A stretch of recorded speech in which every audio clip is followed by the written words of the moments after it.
បងបញ្ញាទាំងអីพอគេថានៅផ្លាកូន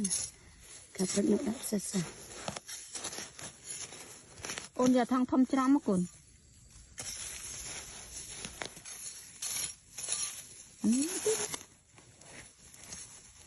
បងវេទៅប៉ះ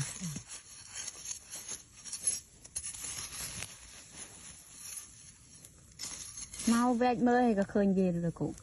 វេកអូចឹងមកខ្ញុំដើររួមចេះបានសោះបើដើរវេកហ្នឹងមកឲ្យថងមកកូនអាណារបស់យើងអាណាបងវិន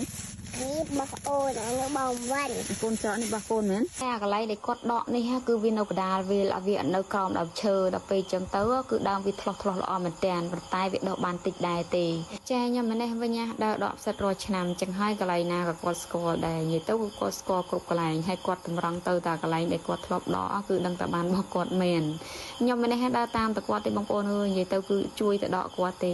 ហើយបើដើរដកខ្លួនឯងវិញគឺដកអត់បានទេចឹងហើយគឺដើរជាមួយគាត់ដកបានយើងបានដែរចឹងណា